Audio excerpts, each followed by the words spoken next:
Ryan McCaffrey finally got to sit down with Elon Musk, and the interview produced some awesome news for Tesla fans.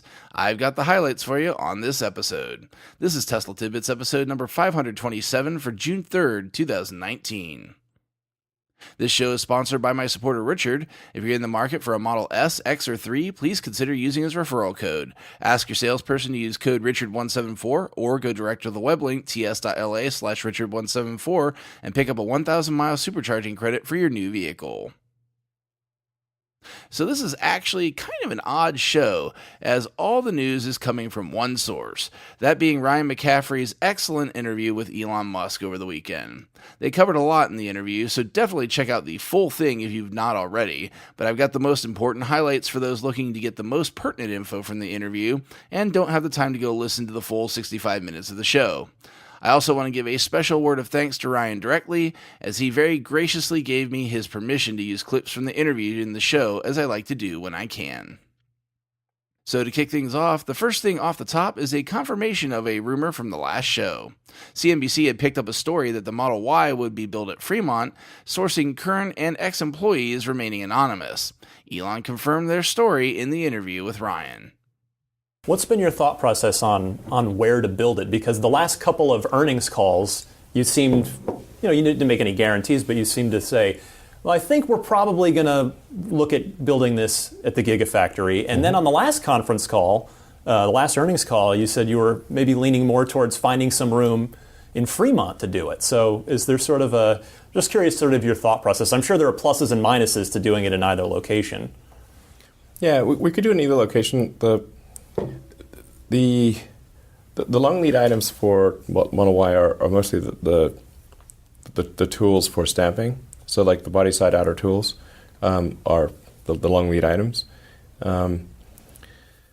So there's whether we put it in Fremont or in Nevada at Gigas, we have more time to decide that versus the amount of time it takes to machine these giant stamping tools. Right. That's the gating factor on timing. And right now, our default plan actually is to produce the Y at Fremont. And I was skeptical about whether this made sense at first, but my team convinced me that this is actually the fastest way to get to volume production, is to do the Y at Fremont. I guess especially when you're sharing 75% of the parts, it makes sense to have them all under one roof. Yes. There's some pros to doing it at Giga as well, because we don't have to transport the drive units and the battery pack and the chargers we can just make them right there. And the labor, just the cost of living is less in Nevada. Sure. So you can have the same standard of living for, less money in Nevada than in California, and especially the Bay Area. So fundamentally, cost of living here is on the high side, so that's why it was a little counterintuitive. But and it's not a totally clear-cut decision, but we're optimizing for speed of execution, and on balance, it seemed like we could get things done faster if we did it in Fremont. Continuing with Model Y, many wondered if Tesla would repeat history with the overindulgence in design like on the Model X, or the over-automation of Model 3's assembly. Initial indications after seeing the design of the Model Y when it was revealed were that they did indeed learn their hard lessons from the Model X and Model 3, but then we don't really know what the manufacturing side of this is. Elon seems to have assuaged any idea that they've went down that path again, even speaking about the simplification of the assembly a bit. With Model Y, we wanted to avoid the technology bandwagon that we had with the X, where it should have been easy going from S to X, and instead it was hell because there were so many new technologies. Right.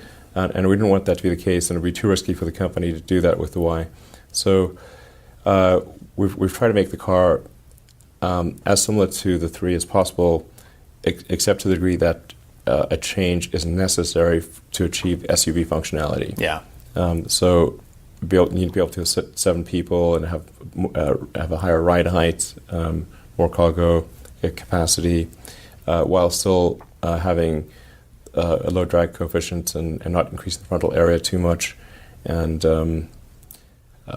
so that the range, so basically CDA, drag coefficient times frontal area, and mass are close enough to the 3 that the range is only affected by, let's say, the weight, 8 to 10% or something like that. Yeah.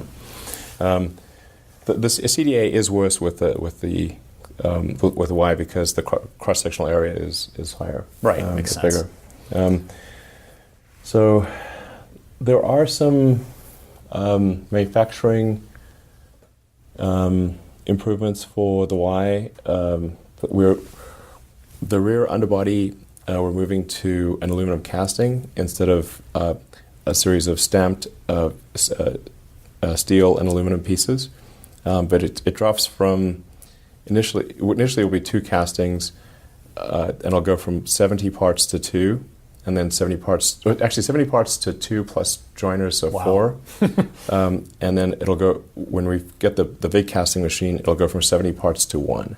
Wow. With a reduction in weight and an improvement in MBH and a reduction in cost and a significant drop in the capital expenditure required for all the robots that would otherwise be necessary to put those 70 parts together.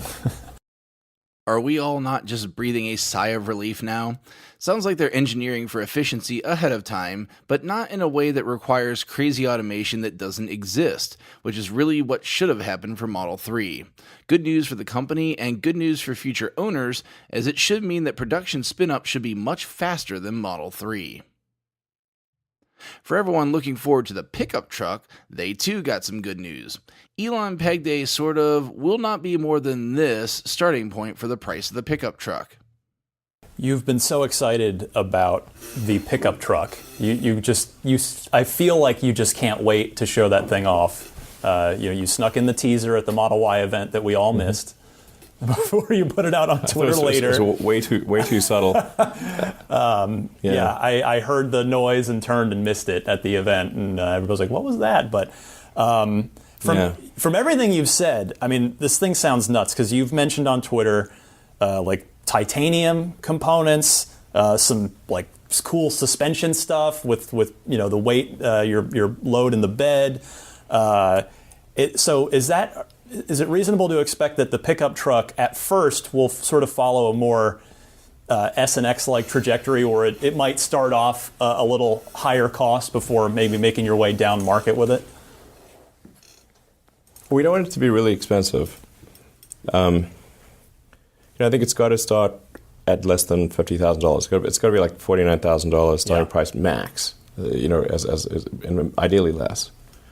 Even I think you just made a lot of people really happy who are interested in the truck by saying that. Yeah, it just can't be unaffordable. It's just got to be something that's affordable. So now there'll be versions of the car that are more expensive, or truck that are more expensive. But you've got to be able to get a really great truck for $49,000 or less. But sadly, not all good news on this one. On the same topic, Ryan got him to confirm that the teaser image that we've seen of the truck is indeed the front of the truck, though unfortunately it sounds as though that they will truly be making a bit of a weird mobile, which is quite interesting considering the DNA of Tesla and Elon's own past statements regarding EVs. It won't look like a normal truck, so it's going to look pretty sci-fi. That means it's not going to be for everyone. Like if somebody just wants to have a truck that just looks like trucks have looked for the last 20 years, then 30 years or 40 years, then this probably isn't for them. Yeah. But it's going to be a truck that is more capable than other trucks. Like it'll be a better truck than say an equivalent. The goal is be a better truck than an F-150 in terms of truck-like functionality, and be a better sports car than a standard 911. That's the aspiration. I like that. Yeah. I don't know if you're willing to help the internet out right now, or if we're just going to have to wait for the proper reveal. But in that teaser image, which end of the truck was that? The front. Okay. People were convinced either way. Sure. I don't know if you followed any of the chatter, but it was people were like, "Is it the back? Is it the front?" Nobody was quite sure. I mean, it's like kind of like a Blade Runner truck is the idea, but like I said, it's not going to be for everyone. Like for sure, when we unveil this thing, there'll be some number of people who are like, "Oh, that doesn't look like a truck. I don't want to buy it." Yeah. And you know, it's like, sure, okay, you know, when they came out with automobiles, like people were like, "Oh, I like a horse and carriage." Like, sure, okay, you can stick with your horse and carriage, but you're going to get an automobile later. They just don't know it. I am torn on this one. On one hand, I'd really love to see what an unshackled Franz/Elon combination will do with their version of a pickup truck. On the other hand, I also want people to actually buy it and not be made fun of for driving it. To me, a futuristic-looking vehicle that actually makes it to production is a good thing, but a futuristic vehicle that was the idea of 2019 cars back in the 80s is not so much. Finally, Ryan did get Elon to also give up some dirt about the development of Model 3, and this one was one of the longest running hopes/arguments among Model 3 reservation holders after the reveal. There was never a HUD on Model 3. Though it was considered, in the end, Elon essentially didn't find any HUDs he liked, and moreover, found them to be eventually unnecessary. Clear up a Tesla urban myth for me on the Model 3.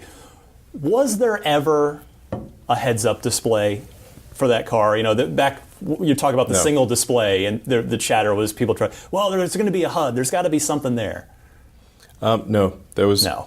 We discussed it, but I have tried various heads-up displays, and I just find that they're pretty annoying. Yeah. We felt the car would increasingly go towards self-driving, and then you wouldn't really care about having stuff displayed in the windscreen. So, you know, as things are approaching autonomy, why project things you don't even care about on the screen?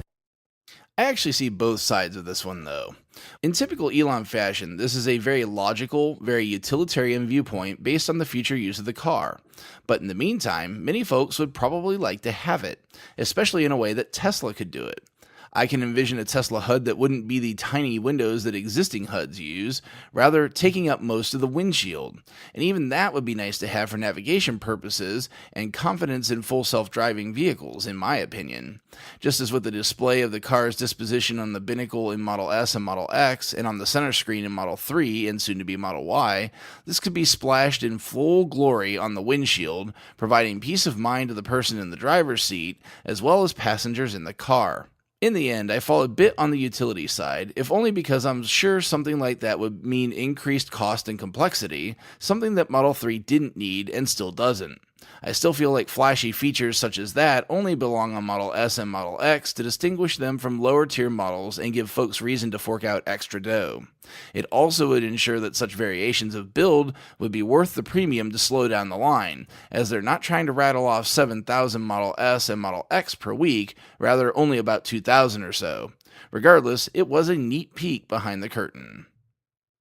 Again, there was much, much more worth hearing, so if you've not heard that show, the 65 minutes is definitely worth your time, such as chatter about the Unity game development engine running in the cars, Slacker versus Spotify in the US, and the possibility of video on the center screen. Please go check it out. Ryan does a great job with his weekly show, and as I said when he announced the interview and I retweeted it, he is the inspiration for the genesis of this show as it enters its 4th year of production. That is it for today's show. Thanks very much to the super patrons supporting this show at the $10 plus level over at patreon.com/Tesla Tidbits. They are Drew Schuyler, John Waller, Ryan Scarborough, Lee Sweet, William Henry Crew III, Dorian Steve Guberman, Bruno Quindici, Joey Boots, Ralph and Cheryl Waterhouse, Adam Raymer Brown, Megawatt Photovoltaic Development, Todd Sullivan, Mitch Long, Zortec LED Canada, Morven Ogg, Blake Thompson, Raymond and Deborah Malkowitz, T Sportline, Michael Pastroni, Travis and Cheyenne Rush, Chris Hovis, Craig Murphy, Vicky Kirk, Ricky Johnston, Bien Concepcion, Nathan Garza, Paul Gaona, and Ed Patterman. If you have feedback for me, the best way to be heard is to tweet at Tesla Tidbits and use the hashtag AskTeslaTidbits if you'd like your question to be considered for the show. I'll see everyone back here again on Wednesday. Until then, keep it charged and hit the road.